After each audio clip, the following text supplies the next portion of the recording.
Olá pessoal, tudo bem? Bem-vindos ao canal de atualidades de geopolítica do curso Positivo. A gente vai trabalhar hoje aqui esse tema tão complexo que é a questão da guerra tarifária dos Estados Unidos, não só contra o Brasil, contra também outros países do mundo. Sempre lembrando, esse canal visa única e exclusivamente a discussão de questões de vestibular. Ele não é uma discussão política no final das contas. Então, antes mesmo de falar das taxas que os Estados Unidos aplicou em cima do Brasil, a gente tem que ter uma noção que eu acho bem importante sobre aquela sigla que você pode ver aqui, ó, que é o GATT. Ele é uma sigla em inglês, mas é um acordo geral de tarifas alfandegárias que foi criado depois da Segunda Guerra Mundial, incentivado pelos Estados Unidos. Sempre lembrando, historicamente, os Estados Unidos é um país de economia liberal, ele quer que tenha uma certa competitividade internacional, porque naquele período pós-Segunda Guerra, os Estados Unidos economicamente estavam muito bem, então quanto mais liberal a economia, melhor para os Estados Unidos. Aí quando chega os anos 90, vai surgir a famosa Organização Mundial do Comércio, a OMC, que a função dela é arbitrar as discussões internacionais do próprio GATT, do GATT, que você pode ver aqui na tela.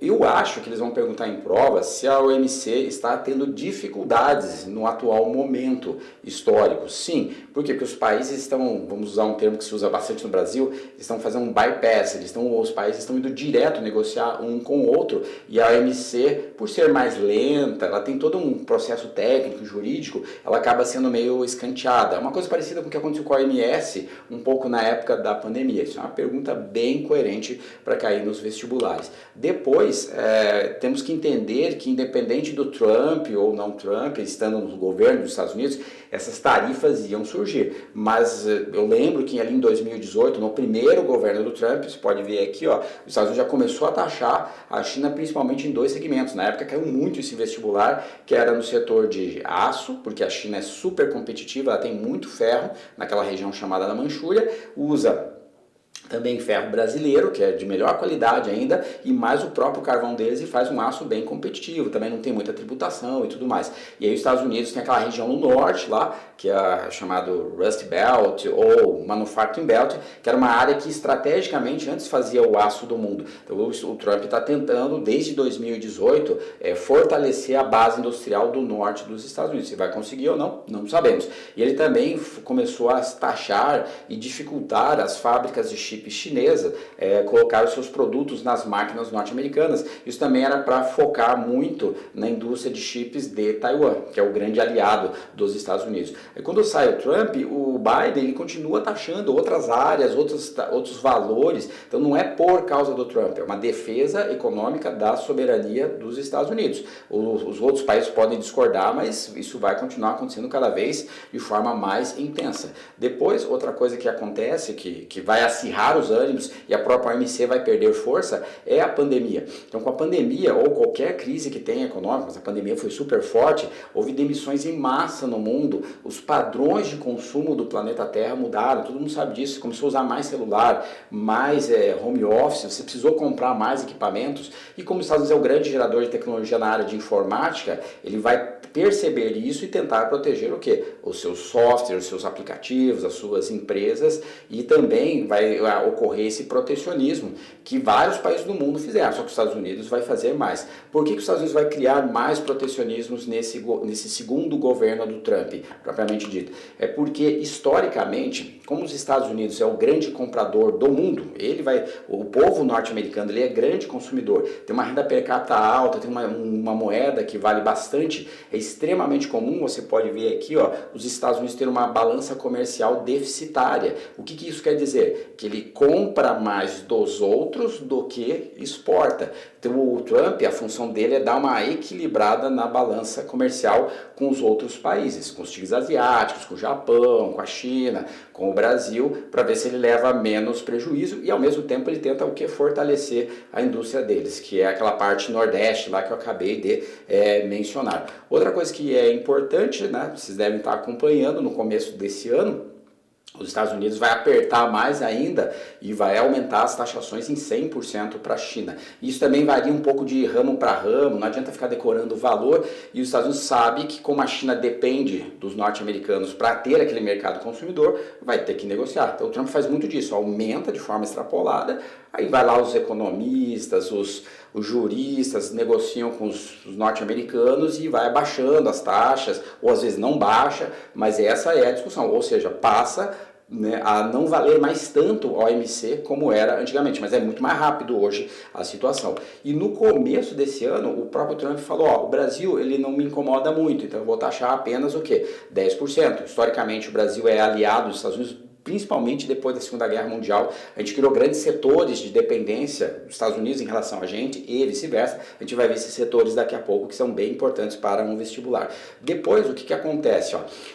Todo mundo viu, e eu não quero polemizar isso, não é a minha função aqui, que a taxação que aumentou de 10% para 50%, o governo americano mandou uma carta para o governo brasileiro alegando que era por causa de uma certa, abre aspas, ditadura do Supremo do Brasil em relação ao Bolsonaro, isso você vê continuamente. Mas isso deve ser, eu não estou afirmando com certeza absoluta, mas deve ser um efeito secundário, 5%, 10%, não sei se dá para medir isso, em relação ao que? A tomada de decisão do governo americano em taxar o Brasil. Muito provavelmente, se você pega bons especialistas, economistas, geopolíticos, eles vão abordar isso aí, é uma espécie de fator pequeno, assim, ó, porque o que deve estar acontecendo provavelmente é o que? O governo brasileiro, do presidente atual, que é o Lula, ele vai continuamente usar um discurso de substituição do dólar como moeda internacional. E isso tem um nome, é um acordo extremamente importante, que é o Bretton Woods 1 e o Bretton Woods 2. Então, é um acordo de vários países do mundo, inclusive o Brasil aceita isso. Qual que é? Todo mundo vende para os Estados Unidos, os Estados Unidos se compromete a comprar do planeta Terra quase todo, né? Exceto Cuba, Coreia do Norte, Irã, alguns grupos, e em troca disso, os Estados Unidos têm um poder de emitir de moeda sem lastro, né? Ou seja, ele vai produzindo conforme a demanda internacional. E isso é bom para as duas partes, é bom para o país que está vendendo para os Estados Unidos, é bom para a moeda do dólar, que dá uma certa estabilidade econômica mundial e ao mesmo tempo para o próprio Estados Unidos. Então os empréstimos são feitos em dólar e as commodities, a partir desses tratados do Bretton Woods, são o quê? Commodities em dólar. O trigo, o petróleo, o gás natural e tudo mais. Então meio que você tem um certo equilíbrio econômico mundial. Claro que os Estados Unidos se dá bem com esse acordo de Bretton Woods. Então o Lula, em vários momentos, ele dava aquela alfinetada, ó, a gente tem que usar uma outra moeda, uma moeda do Mercosul, talvez, uma moeda dos BRICS, ou agora está na moda, uma moeda do Sul Global. Pô, mas como é que você vai fazer uma moeda donada assim, né? Se você não tem um laço? Provavelmente, aí se discute isso, é bem interessante, que esse dinheiro viria do Banco dos BRICS, que a Dilma é líder, comanda lá, mas esse dinheiro que está no Banco dos BRICS, ele vem da China. Então seria uma contraposição ao dólar no mundo, uma contraposição ao Bretton Woods. Então isso os Estados Unidos não vai deixar, mas de forma alguma, ele vai fazer de tudo para travar esse tipo de ideia. Outra coisa também que pode ter sido motivador do aumento das taxas é que está ocorrendo em Brasília toda uma discussão para você fazer uma lei de controle de fake news, que é importante realmente controlar, porque senão vira uma bagunça. Começa a ser igual foi na Primavera Árabe, que os caras foram discutindo questão política até derrubar presidente, ter guerras civis. Só que isso também dá um certo sinal de alerta nos Estados Unidos, porque é fácil você descambar de uma lei de controle de fake news para começar a multar o quê? Empresas que são principalmente americanas, a Microsoft, a Apple, o Instagram, o Facebook, assim por diante. E não só o Brasil, porque daí tem uma outra situação que na América do Sul e parte da África, muitos países baseiam suas ideias, decisões políticas em o que o Brasil está fazendo. Então, de repente, se fizesse uma lei muito restritiva às empresas de internet no Brasil, multas, né, bloqueios, isso ia dar um efeito, vamos dizer assim, dominó nos outros países da América Latina. Vamos fazer uma lei também, e isso daria prejuízo para os Estados Unidos, até saindo para a Europa, saindo para outros lugares do planeta Terra. Então o Brasil ele tem uma certa influência que não pode ser jogada de lado assim, nessas discussões de política internacional, meio ambiente, consumo de produtos e tudo mais. E aí, o que acontece? Você tem essa também uma percepção, a gente até gravou um vídeo aqui nesse nosso guia de atualidades, que a China ela fala abertamente que ela não quer ser a xerife do mundo, ela não quer mandar no planeta Terra como os Estados Unidos queria.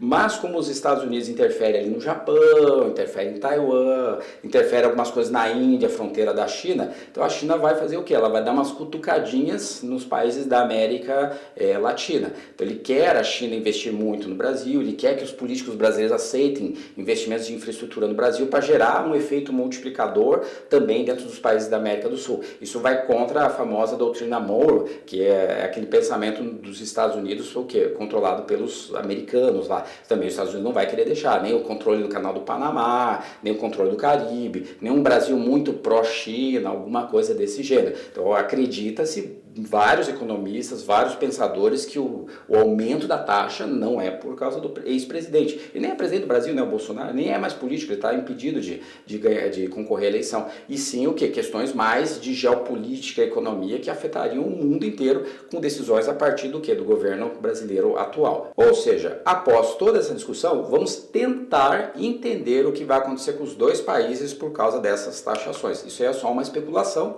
porque no backstage, vamos dizer assim, né, na parte interna dos governos e das empresas, eles vão discutir um monte. Então, no Brasil, o que pode acontecer para cair numa prova? Nós importamos dos Estados Unidos máquinas pesadas, tratores, equipamentos, aquelas máquinas de tirar fotocópia, as impressoras. Então, esses equipamentos tendem a aumentar 50% no mínimo. Isso chama-se de reciprocidade, eles usam bastante esse termo, né? Se os Estados Unidos taxou a gente em 50%, a gente tem direito de taxar os Estados Unidos também. Se você tem máquinas norte-americanas, um carro norte-americano, uma moto norte-americana, provavelmente você vai ter dificuldades para conseguir as peças, elas também vão ser taxadas, tá? A manutenção desses equipamentos vão ficar caro. E uma coisa também que afeta boa parte da população brasileira, a gente sempre divide uma explicação bem simplista para vestibular, que você tem dois remédios, aqueles que são feitos no Brasil, que são mais simples, os famosos genéricos, né? E você tem marcas para remédios mais caros que são feitos na Suíça, Japão, Alemanha, mas muitos deles são o quê? Norte-americanos. Aqueles tratamentos mais complexos talvez fiquem mais caros para o próprio governo do Brasil, porque o INSS tem que fornecer, o SUS tem que fornecer esses remédios para as pessoas. Então isso teria um custo adicional para o país. E quem for comprar de forma particular também vai ter que pagar mais caro. Mas isso pode ser negociado, que nem eu falei há pouco. Outra coisa que você tem aqui, ó, essa eu acho que vai impactar mesmo, assim, já de cara, ó. O Brasil é um grande exportador de minério para os Estados Unidos. Então eles vão começar lá nos Estados Unidos comprar menos minério, porque vai ficar mais caro para eles lá. Ou aço, que não é um minério, já é um processo já elaborado, ou alumínio, né? A exportação do ferro bruto, alguma coisa pode acontecer nesse quesito, né? O Brasil é um grande produtor mundial de calçados, sapato mesmo, feminino, masculino, principalmente nos estados de São Paulo e Minas Gerais. A gente é reconhecido internacionalmente porque a gente é o maior produtor de carne do mundo, então a gente vai ter bastante couro, os nossos sapatos são muito bons, então eu acho que eles vão consumir menos, não é um gênero de primeira necessidade. A mesma coisa acontece com a indústria moveleira. Como o Brasil é um grande país de reflorestamento, a gente consegue exportar bastante móveis.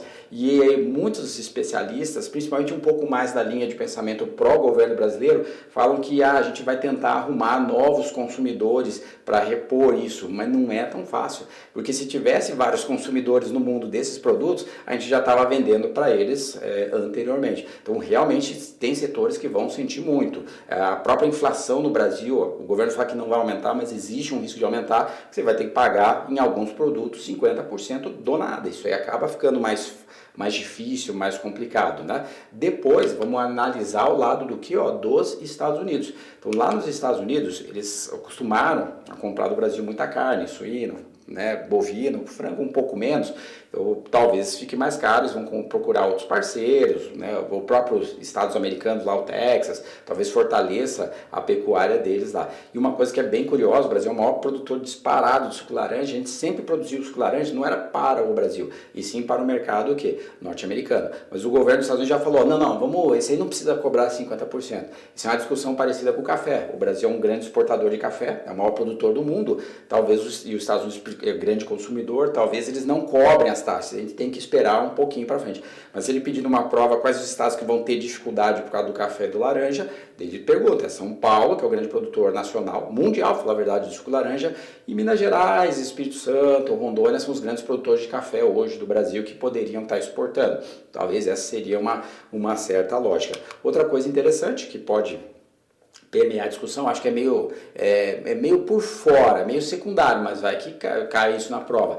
Pô, os Estados Unidos está cobrando taxa de todo mundo, é da China, é da Alemanha, é da França e do Brasil. Pô, entra muito dinheiro dessas taxas, que quem está pagando são o quê? Lá nos Estados Unidos, são os consumidores norte-americanos. Então você vai ter uma inflação nos Estados Unidos? É possível que tenha, mas eles arrecadaram bilhões de dólares no primeiro semestre desse ano e vão continuar cada vez arrecadando mais. Diz o governo Trump que eles vão reinvestir na economia, com talvez uma energia mais barata, talvez uma energia mais eficaz, gerar novas fábricas, novos empregos, não sabemos ainda. Mas se isso realmente acontecer, eu acho que em termos de emprego, a indústria americana tende a dar um upzinho. Mas uma coisa é meio ponto pacífico, você não consegue hoje em dia, nenhum país do mundo, produzir em larga escala, preço barato e com uma qualidade boa, como a China produz. Tem o Vietnã, que é concorrente da China, mas o Vietnã é desse tamanho, não vai chegar nem aos pés. O próprio Japão também já é uma indústria mais cara, então não vai ser os Estados Unidos que da noite por dia vai conseguir bater a China. Então vamos esperar os próximos episódios, as próximas situações,